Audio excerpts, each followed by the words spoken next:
Alors Chantal Sartorio, moi je vous propose de commencer par nous expliquer de vin vert. C'est une stratégie, c'est aussi une réponse à des enjeux. Je vous propose de vous écouter. Alors, de vin vert, j'ai envie de dire, c'est une aventure interne et externe de l'AFPA vers les questions de l'économie verte. Donc, on sait que c'est vraiment aujourd'hui très stratégique pour nous. On a commencé sur ces sujets-là, comme l'a rappelé Dominique tout à l'heure, il y a plus d'une dizaine d'années. Je me rappelle la naissance du premier module citoyen responsable dont vous avez parlé, madame. On a commencé tout à fait la première semaine nationale du développement durable à faire une enquête, à questionner les stagiaires, à questionner les salariés. Finalement, c'est quoi pour vous le développement durable ? Et à partir de là, on a construit ce premier module qui après a été enrichi, repris par la direction de la responsabilité sociale de l'entreprise et qui fait aujourd'hui l'objet d'une systématisation et d'une généralisation. Donc on est vraiment parti assez tôt. Et puis une fois qu'on a constaté qu'il y avait évidemment des aspects tout à fait transverses, citoyens, on s'est dit, mais évidemment aussi, il y a nos métiers qui sont impactés, il y a donc nos formations qu'il va falloir qu'on regarde sous cet angle-là.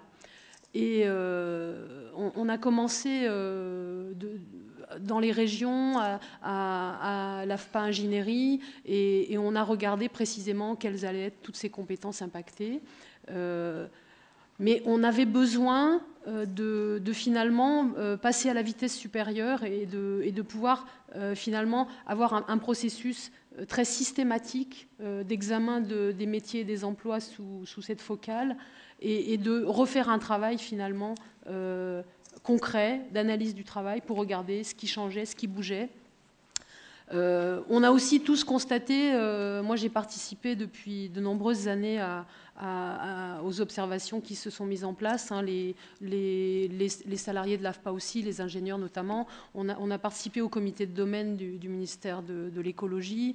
On travaille dans le cadre des différents observatoires. Donc on a bien vu que finalement on commençait à avoir tous des analyses qui se rapprochaient, quoi, des convergences. Donc on s'est dit, ben voilà, il faut qu'on envisage maintenant de faire les choses finalement un peu en grand et de façon plus systématique. Donc c'est ce qui nous a poussé à ce moment-là à proposer à l'Union européenne et à la mission nationale de se lancer dans ce sujet-là. Donc nous avons démarré ce projet en juillet 2010.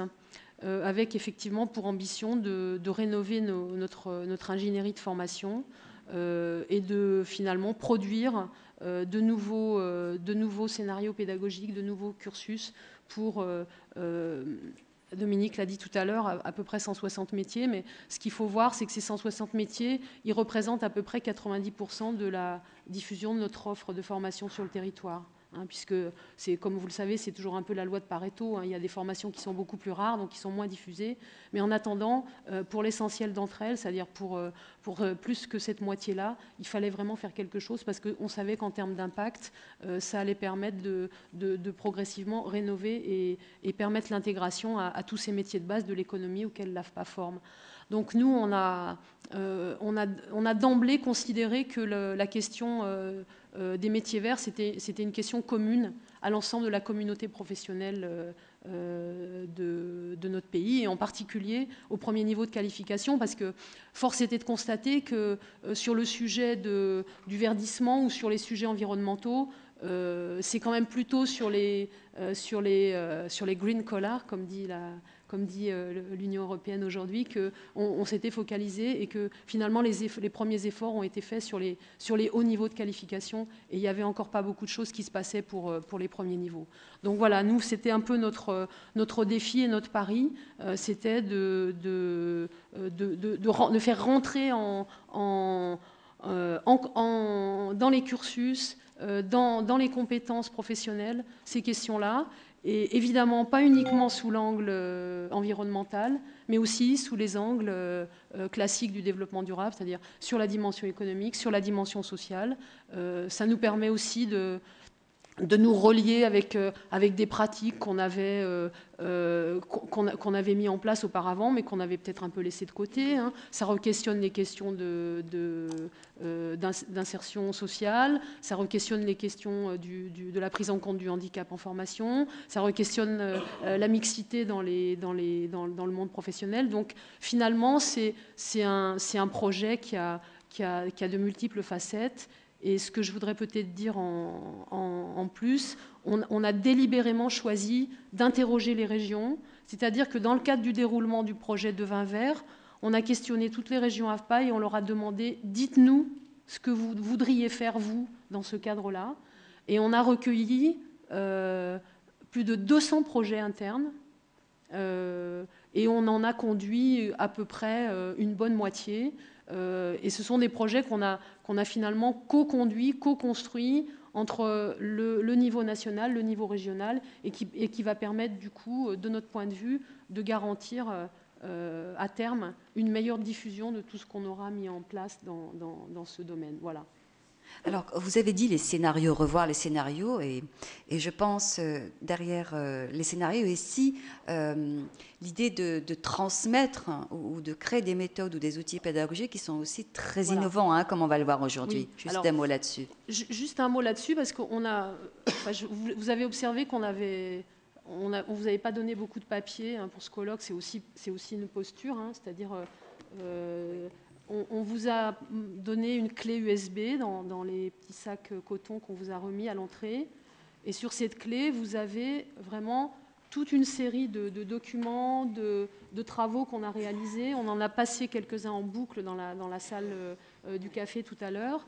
Il y a de multiples réalisations. Le projet n'est pas terminé puisqu'il se termine en juin 2013. Donc il y en aura encore beaucoup d'autres puisqu'il y en a encore beaucoup qui sont en cours de fabrication, on va dire. Et on a, comme vous avez pu le voir dans les deux clips qu'on vous a proposés là en introduction, on veut aussi proposer un changement de regard. C'est-à-dire ces métiers finalement, ils étaient vécus, notamment les premiers niveaux de qualification, comme des métiers... je vais le dire, c'est peut-être un peu fort comme mot, mais c'est des métiers sales, quoi. On met les mains dans le ciment, dans le cambouis, dans les solvants, etc. Donc, il faut aussi qu'on donne à voir une nouvelle façon d'exercer ces métiers et d'apporter aussi un nouveau message, parce que d'abord l'économie a besoin de tous ces emplois.